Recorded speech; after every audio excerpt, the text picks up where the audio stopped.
Bismillah. Bismillah. Bismillah. Bismillah. Bismillahirrahmanirrahim. Forum Remaja Pencetus Kecemerlangan. Forum remaja memartabatkan bahasa Melayu. Forum Remaja Pemangkin Transformasi. Forum remaja menjana minda. Kelestarian alam sekitar, tanggungjawab bersama.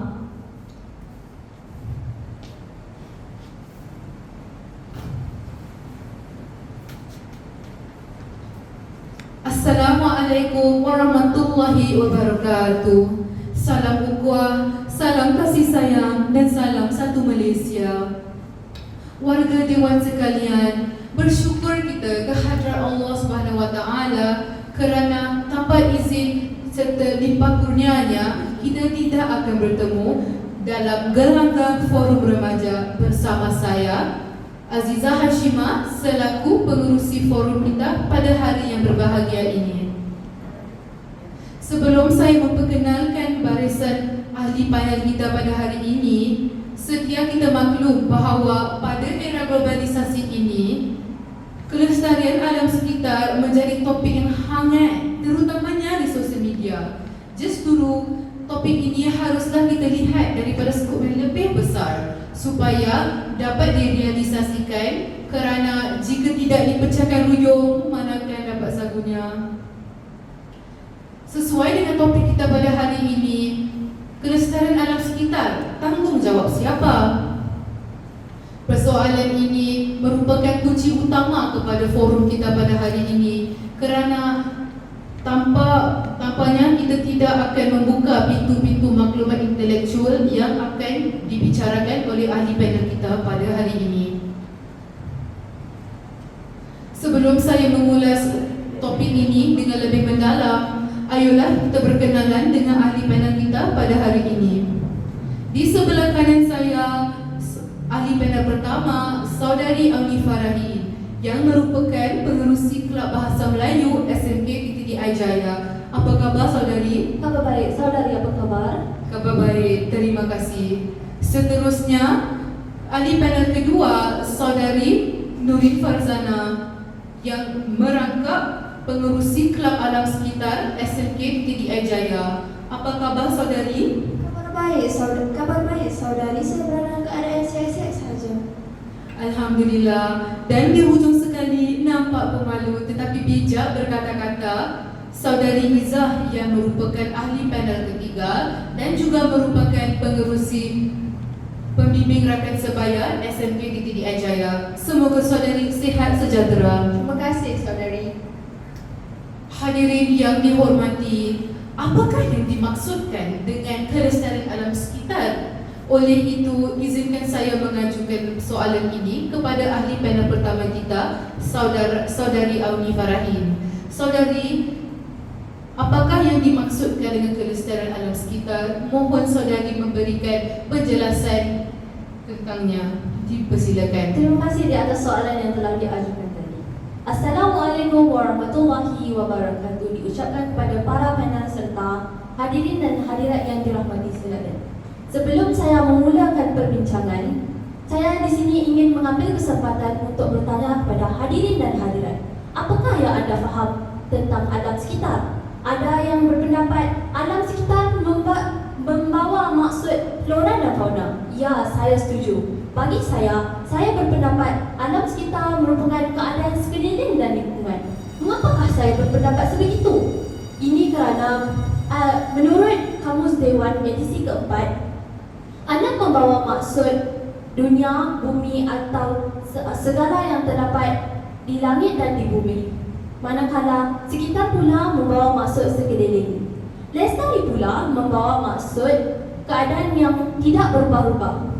Seterusnya, menurut terjemahan literal pula, perkataan alam sekitar membawa maksud apa sahaja yang melingkungi manusia. Seterusnya juga berdasarkan akta kualiti alam sekitar 1974 Akta 127 ialah faktor fizikal yang mengelilingi kehidupan manusia. Hal ini termasuklah tanah, air, bumi, bau, udara, iklim, faktor fizikal dan faktor biologi. Oleh itu, kelestarian alam sekitar membawa maksud tanggungjawab bersama dalam menjaga segala benda hidup dan yang bukan hidup yang wujud di bumi ini secara semula jadi.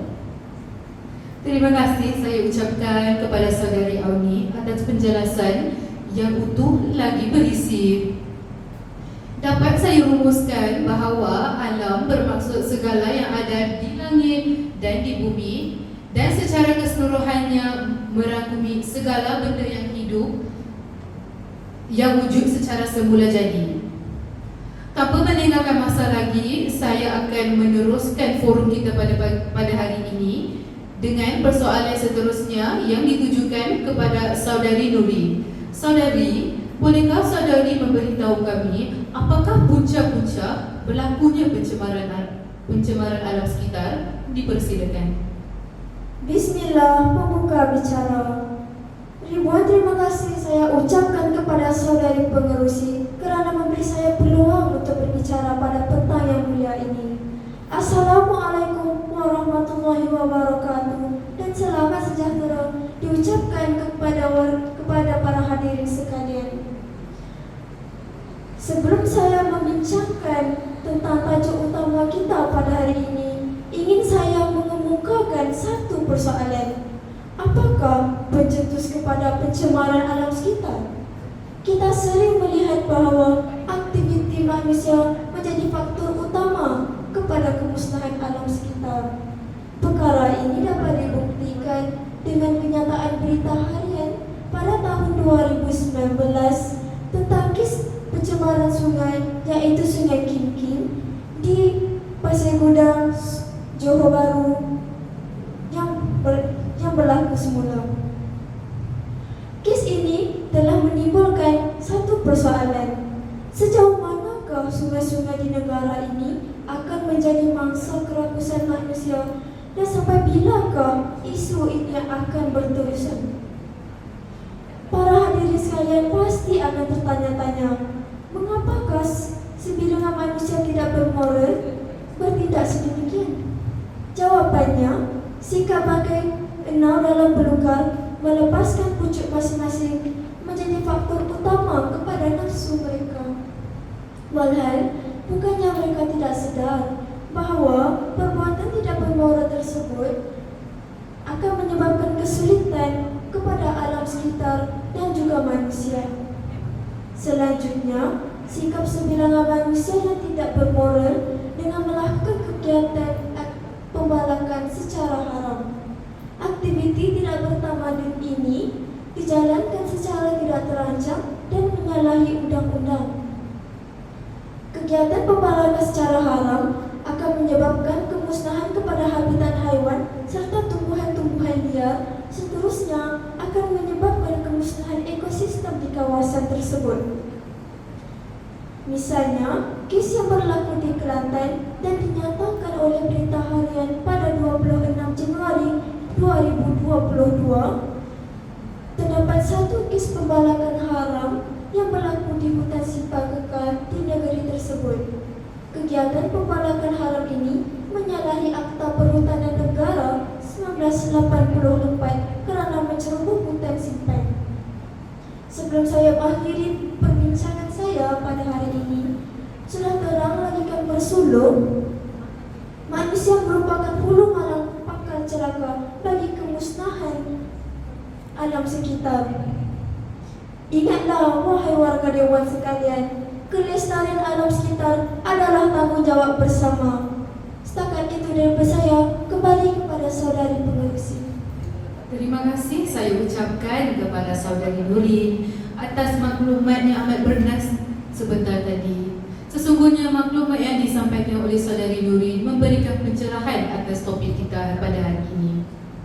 Sekarang sudah terang lagi bersuluh bahawa setiap individu bertanggungjawab untuk memelihara dan memelihara flora dan fauna yang terdapat pada negara tropika kita. Jika dua orang ahli panel kita sudah menerangkan tentang konsep kelestarian alam sekitar dan punca berlakunya pencemaran alam sekitar, Kini, saya akan mengujarkan soalan seterusnya kepada ahli panel kita yang ketiga, Saudari Iza.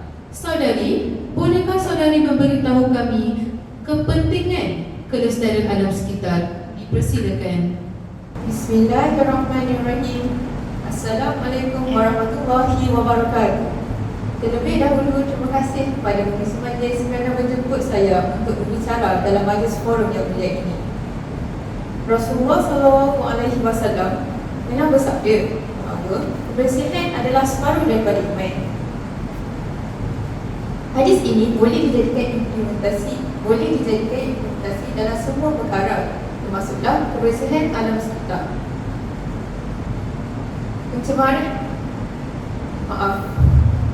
Seperti yang kita sedia maklum, penjagaan alam sekitar adalah penting bagi memastikan kesihatan manusia terjamin. Kita merupakan makhluk yang lemah dan mudah dijangkiti penyakit, terutamanya jika kita dikelilingi persekitaran yang tidak bersih. Pencemaran alam yang telah berlaku boleh menyebabkan wujudnya penyakit-penyakit baru yang boleh mengancam kesihatan manusia. Penyakit-penyakit yang telah wujud ini adalah penyakit mudah dijangkiti, di samping ubat untuk merawatnya memerlukan masa yang lama sebelum ia betul-betul selamat untuk digunakan. Di negara kita misalnya, penyakit denggi telah mengancam kesihatan masyarakat sampai tahun lalu. Endemik ini boleh dihindari sekiranya setiap anggota masyarakat memastikan kebersihan kawasan setempat dan kebersihan diri terjaga. Pada tahun 2020, Kementerian Kesihatan Malaysia telah mencatatkan kes sebanyak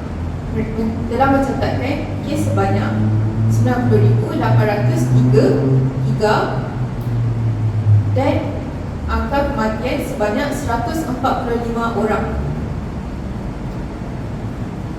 Oleh itu, aktiviti bergotong royong wajar digalakkan dan kecakapan pengurusan sampah haruslah ditambah baik oleh pihak wajib. Mutiara kata, mencegah lebih baik daripada merawat. Peribahasa ini haruslah dijadikan pegangan setiap anggota masyarakat dalam menepani isu berkaitan kesihatan, di mana jika dipandang negatif, hendak mengangkat diri sendiri. Itu sahaja daripada saya. Sungguh intelektual pemikiran Saudari Iza. Memang tidak disangka lagi, kita semua haruslah bersama-sama berganding bahu bagi memelihara khazanah alam yang ada di negara kita. Sesungguhnya, negara Malaysia merupakan negara yang kaya dengan khazanah alam yang berbagai jenis. Kejagaan alam sekitar tidak hanya membawa manfaat kepada manusia, malah dapat menyumbang kepada ekonomi negara. Sidang hadirin yang dihormati, saat ini tiba masa untuk kita mengupas kepentingan kelestarian alam sekitar. Ayuh kita berbincang tentang tanggungjawab semua pihak dalam melestarikan alam sekitar. Sehubungan dengan itu, saya menjemput Saudari Nuri Farzana bagi menyuarakan pendapat beliau tentang tanggungjawab ibu bapa dalam melestarikan alam sekitar. Terima kasih saudari pengerusi, rakan-rakan panel serta para hadirin yang dihormati. Berbicara tentang kaedah-kaedah yang boleh dilakukan demi menjelitkan rakyat di negara kita terhadap isu yang kian hangat disebutkan, ibu bapa memainkan peranan yang penting dalam mendidik anak-anak mereka terhadap penjagaan alam sekitar. Bak kata pepatah, menuntut gula biarlah dari rebungnya. Misalnya, ibu bapa boleh memberi pendidikan awal kepada anak-anak mereka tentang penjagaan alam sekitar melalui rancangan televisyen seperti animasi Bobo Boy, Upin dan Ipin serta Didi and Friends yang mempunyai unsur-unsur berkaitan penjagaan alam sekitar. Tambahan lagi, ibu bapa boleh membawa anak-anak mereka ke kawasan ekopelancongan bagi memupuk sikap cinta terhadap alam sekitar dalam diri anak-anak mereka. Tidak dilupakan juga, ibu bapa boleh mengajar anak-anak mereka tentang amalan 3R demi menjaga kesihatan diri dan kebersihan persekitaran yang kondusif. Tuntasnya, generasi muda menjadi pemangkin kepada generasi muda sepatutnya menjadi pemangkin kepada pemulihan alam sekitar agar pelestarian alam sekitar dapat direalisasikan. Setakat itu daripada saya, kembali kepada saudari pengerusi. Bernas sekali pandangan saudari Nurin. Dapatlah kita rumuskan bahawa ibu bapa ternyata memainkan peranan yang signifikan bagi melestarikan alam sekitar demi kesejahteraan rakyat sejagat. Kini saya akan mengujarkan soalan seterusnya kepada saudari Auni. Saudari, apakah tanggungjawab sesebuah negara bagi melestarikan alam sekitar? Dipersilakan. Terima kasih di atas soalan yang telah diajukan tadi. Bagi saya, kerajaan perlulah melaburkan wang bagi mengetengahkan penggunaan sumber yang boleh diperbaharui agar usaha dapat dijalankan dengan sebaiknya.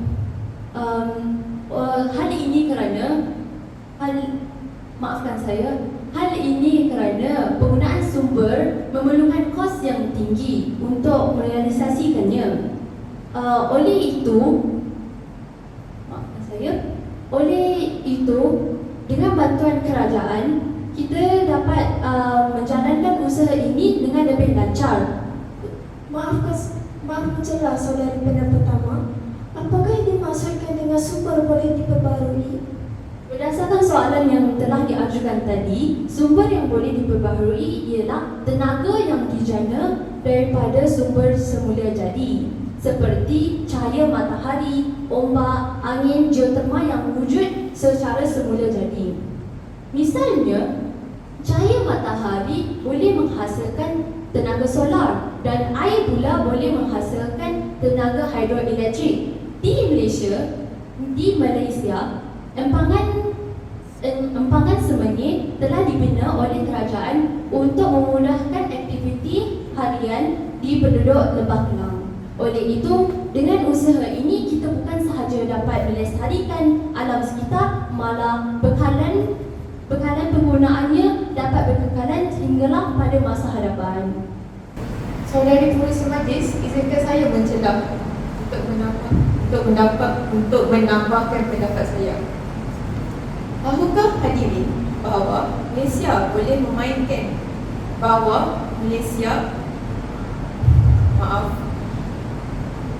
tahukah anda semua bahawa Malaysia merupakan salah satu negara yang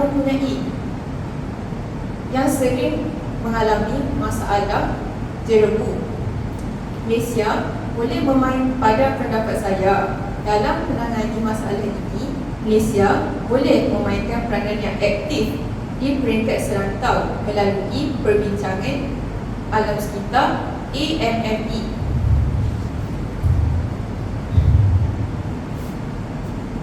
Melalui jawatan kuasa ini, negara jiran boleh mengubal satu plan yang komprehensif bagi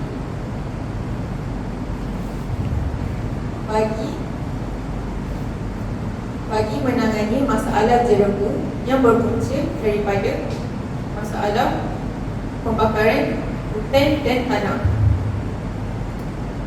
Selain itu, alternatif lain yang boleh dilakukan bagi membuka mata masyarakat adalah dengan melaksanakan kempen secara konsisten dan sistematik. Itu sahaja daripada saya. Terima kasih saya ucapkan kepada ketiga-tiga ahli panel kita kerana sudi hadir dan menerangkan pandangan masing-masing. Sebelum kami mengundur diri, tanamlah dalam sanubari anda.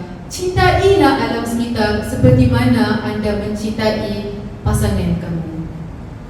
Saya mengakhiri forum kita pada hari ini dengan Assalamualaikum warahmatullahi wabarakatuh dan terima kasih.